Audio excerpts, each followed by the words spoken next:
দীর্ঘ রাজনৈতিক জীবনের অসংখ্য লড়াইয়ের পর এবার সবচেয়ে কঠিন লড়াইটি নিজের শরীরের সঙ্গে। পরিবার বলছে প্রতিদিনই বাড়ছে যন্ত্রণা, আর চিকিৎসকরাও নিবিড় পর্যবেক্ষণে রেখেছেন যুক্তরাষ্ট্রের সাবেক এই প্রেসিডেন্টকে। বিবিসির নিউজ নাইট অনুষ্ঠানে দেয়া এক সাক্ষাৎকারে জো বাইডেনের ছেলে হান্টার বাইডেন জানান, তার বাবার প্রোস্টেট ক্যান্সার আরও ছড়িয়ে পড়েছে।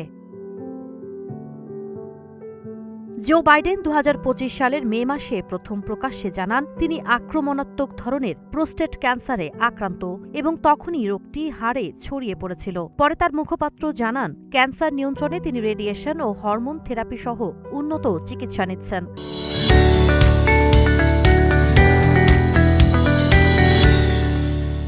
রোগটি ছড়িয়ে পড়ার চূড়ান্ত পর্যায়ে পৌঁছে গেছে। এটি এখন তার হাড় ও শরীরের আরও গভীরে ছড়িয়ে পড়েছে। ক্যান্সারটি হাড়সহ শরীরের বিভিন্ন অংশে মেটাস্টেসিস হওয়ায় তিনি তীব্র ব্যথা ও শারীরিক দুর্বলতায় ভুগছেন। গুরুতর অসুস্থতা সত্ত্বেও বাইডেন পুরোপুরি জনজীবন থেকে সরে যাননি। গত জুনে শিকাগোতে সাবেক প্রেসিডেন্ট বারাক ওবামার প্রেসিডেন্সিয়াল লাইব্রেরির উদ্বোধনী অনুষ্ঠানে তাকে দেখা যায়। ২০০৯ থেকে ২০১৭ সাল পর্যন্ত তিনি ওবামা প্রশাসনের ভাইস প্রেসিডেন্ট ছিলেন।